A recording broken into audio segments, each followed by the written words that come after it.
pro-Palestinian marches have kept a steady rhythm for a year now. This was the 20th demonstration.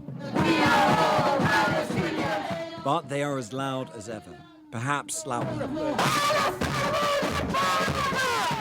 That's partly because this was to mark a year of the conflict, but also because that conflict has now widened. These signs are new: hands off Lebanon. Waiting for them down the road, a smaller pro-Israel demonstration. On the 8th of October, they started rocket attacks on Israel. They are the aggressor. 70,000 Israelis have had to leave their homes. There are fires raging throughout the whole of northern Israel, and we don't hear any about it. This is the only point in the march where two sides come face to face.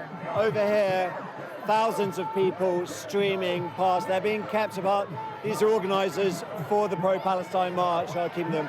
But they are really eye to eye here. And then on the other side, smaller in number, but making a very, very loud noise, very, very passionate. The pro-Israel side come out to make sure that their feelings are known too. Other countries don't designate it as a terrorist organisation. Yeah, they do. So no, not the whole world doesn't. Those confrontations continued in isolated pockets along the route. Shame on you! Shame on you! The feeling on both sides is visceral. No common ground here, even thousands of miles away from conflict. Terrorist supporters off our streets. The marches have been controversial from the start, and they remain so. The organisers say Israel is committing genocide, a charge Israel and the US completely reject. And there was no mention of the Israeli hostages still being held by Hamas. This started with a Hamas attack. It's just not mentioned. There's no call for Hamas to do anything as well. Well, I think people have got longer memories than a year here.